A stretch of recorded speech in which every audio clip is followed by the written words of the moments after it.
नमस्कार दोस्तों, welcome to my YouTube channel पार रंजीत ब्लॉग। दोस्तों, आज के समय में अगर आप म्यूचुअल फंड एसआईपी के अंदर अपना इन्वेस्टमेंट करते हैं तो उसके अंदर आपको एक अच्छा खासा रिटर्न्स मिल रहा है। हालांकि बहुत सारे लोग हैं जो अभी एसआईपी और म्यूचुअल फंड में निवेश करके एक अच्छा खासा रिटर्न कमा भी रहे हैं, लेकिन वहीं पे कुछ ऐसे भी लोग हैं जो एसआईपी और म्यूचुअल फंड में निवेश करने के बाद भी एक अच्छा खासा रिटर्न नहीं कमा पाते, क्योंकि उन्हें ये नहीं मालूम होता कि वो कहाँ पे अपना इन्वेस्टमेंट करें और किस फंड के अंदर आपको अच्छा खासा रिटर्न मिल रहा है और कहाँ पे नहीं मिल रहा है और किस तरीके से हमें ये सब इन्वेस्टमेंट करना चाहिए। इन सब चीज़ों को ना समझ पाने की वजह से वो अच्छा खासा रिटर्न एसआईपी और म्यूचुअल फंड से अभी नहीं उठा पा रहे हैं।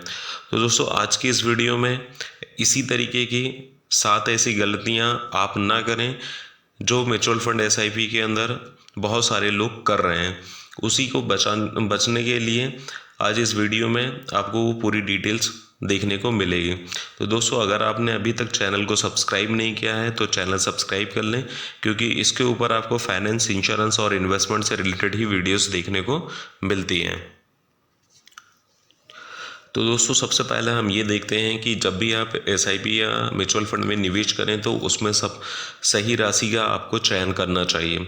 जो भी आप इन्वेस्टमेंट कर रहे हैं, सबसे पहले आपको डिसाइड कर लेना चाहिए कि मुझे कितने रुपए का अमाउंट से अभी एसआईपी स्टार्ट करनी है जो मुझे एक लंबे समय तक चलानी है। क्योंकि जब भी आप स्टार्टिंग में एसआईपी स्टार्ट करते हैं उस समय उम्र कम होने की वजह से खर्चे भी कम होते हैं। आपने अगर वहाँ पर ज़्यादा अमाउंट के एसआईपी स्टार्ट कर लिए, बाद में फ्यूचर में आपके पास में वो फंड की व्यवस्था नहीं हो रही है और बीच में अगर आपको एसआईपी बंद करनी पड़ रही है, तो जिस प्लानिंग के लिए आपने उसे इन्वेस्टमेंट करना स्टार्ट किए थे वो वहीं पे स्टॉप हो जाएगा।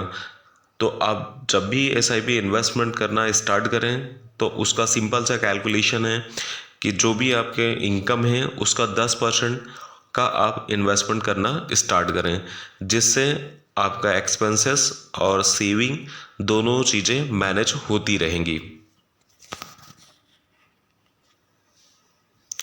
सेकंड नंबर पे, सही म्यूचुअल फंड का चयन न करना।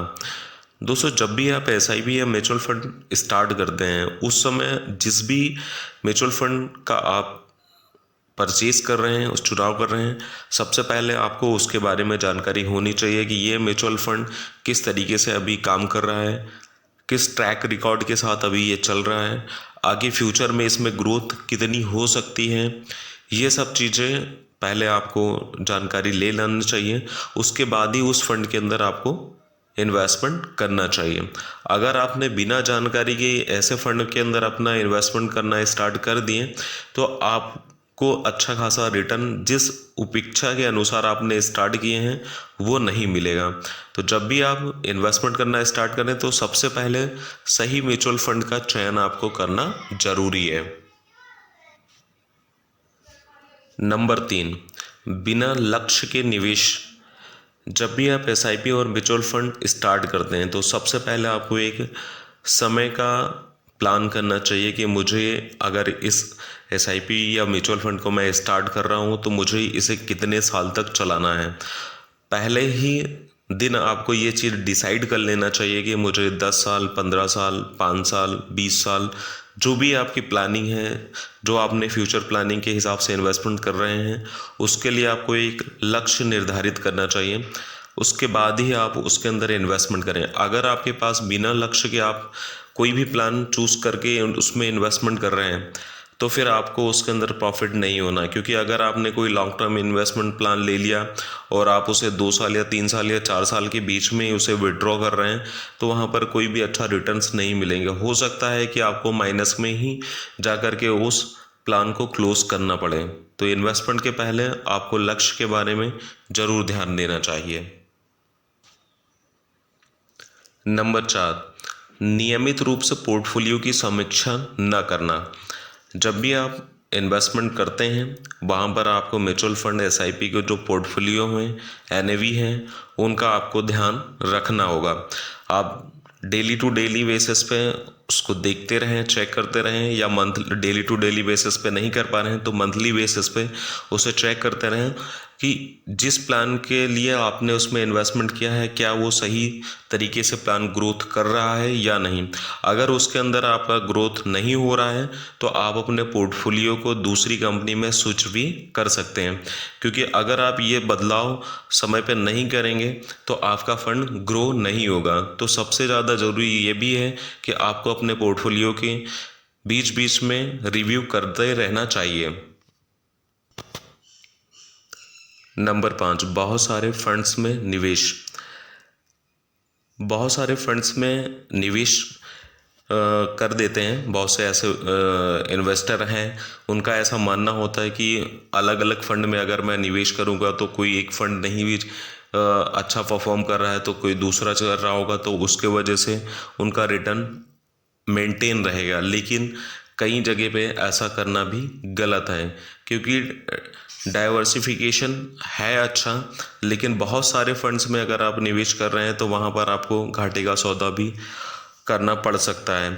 सबसे पहले आप कुछ ऐसे चुनिंदा फंडों को सिलेक्ट करें और उसी के अंदर अपना फंड लगाएं जिससे कि आपको प्रॉफिट हो। अगर उसमें भी आपको फंड चूज़ करने में प्रॉब्लम आ रही है तो आप फाइनेंशियल एडवाइज़र की मदद ले सकते हैं, उनसे सलाह लेकर के ही आप उन फंड का चुनाव करें और उसी फंड में फिर अपना निवेश करें। बहुत सारे फंड्स में निवेश करने से अगर आपकी ये सोच है कि मुझे अच्छा प्रॉफिट होगा तो ये भी गलत है। नंबर 6, निवेश अवधि पर विचार नहीं। जैसा कि अभी इसके पहले भी एक पॉइंट में आपको बताया कि जब भी आप इन्वेस्टमेंट करें तो वहाँ पर आपको उसके टेन्योर पर खास करके ध्यान देना होगा। अगर आपने टेन्योर पे ध्यान नहीं दिया और ऐसे फंड्स का चुनाव कर लिया जो लॉन्ग टर्म इन्वेस्टमेंट के लिए फ़ंड है और उसे अगर आपको लग रहा है कि 10 साल का प्लान था और आप 5 साल में ही विड्रॉ कर रहे हैं, तो आपको ऐसे प्लान के अंदर अच्छे रिटर्न नहीं मिल सकते हैं। तो जब भी आप इन्वेस्टमेंट करें तो आपको टेन्योर और उस प्लान के दोनों के बारे में जानकारी लेने के बाद ही उसे स्टार्ट करना चाहिए। समय से पहले एसआईपी बंद करना। समय से पहले अगर आप एसआईपी बंद कर रहे हैं तो वहाँ पर भी आपको अच्छा रिटर्न नहीं मिलेगा, क्योंकि जो भी आपने इन्वेस्टमेंट किया है, जो भी आपने टेन्योर डिसाइड करके आपने उसे इन्वेस्टमेंट किया है, उतने समय तक अगर आप चलाते हैं तो ही आपको एक अच्छे रिटर्न प्राप्त हो सकते हैं। अगर आप बीच में उसे विड्रॉ करते हैं या बंद करते हैं तो वहाँ पर भी आपका नुकसान हो सकता है।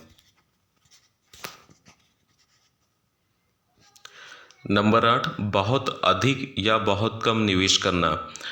आप जब भी अपना इन्वेस्टमेंट करते हैं वहाँ पर आपको अपने फ्यूचर प्लानिंग के हिसाब से पहले से ही आपको कितना अमाउंट का इन्वेस्टमेंट कर रहे हैं वो ध्यान रखना होगा, क्योंकि अगर आप अपने फ्यूचर प्लानिंग के हिसाब से इन्वेस्टमेंट करेंगे तो ही उतना रिटर्न आपको आगे मिलने वाला है।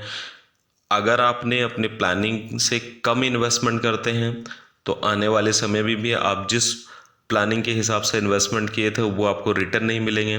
तो दोनों परिस्थितियों में आपको ध्यान रखना होगा कि जो भी आप इन्वेस्टमेंट कर रहे हैं आपके इनकम उतनी होनी चाहिए ताकि आप रेगुलर बेसिस पर वो इन्वेस्टमेंट अमाउंट आप जमा कर सकें और उतना फ्यूचर प्लानिंग के हिसाब से जो आपने प्लान किया वो पैसा भी आपको उतना मिल सके। तो जब भी आप ऐसे एसआईपी के अंदर इन्वेस्टमेंट करते हैं तो अभी वीडियो में बताए गए 8 जो मूल मंत्र हैं उसका आप ध्यान रखें और उसके बाद ही आप इन्वेस्टमेंट करें, जिसमें आपको कभी भी कोई नुकसान नहीं होगा। आगे आपको फ्यूचर में जो भी आप प्लानिंग के हिसाब से आप करना चाह रहे हैं उसमें आपको फ़ायदे ही होंगे। तो दोस्तों, अगर आपने अभी भी चैनल को सब्सक्राइब ना किए हो तो कर लीजिए, क्योंकि इस पे फाइनेंस, इंश्योरेंस और इन्वेस्टमेंट से रिलेटेड ही वीडियोस देखने को मिलती हैं। धन्यवाद।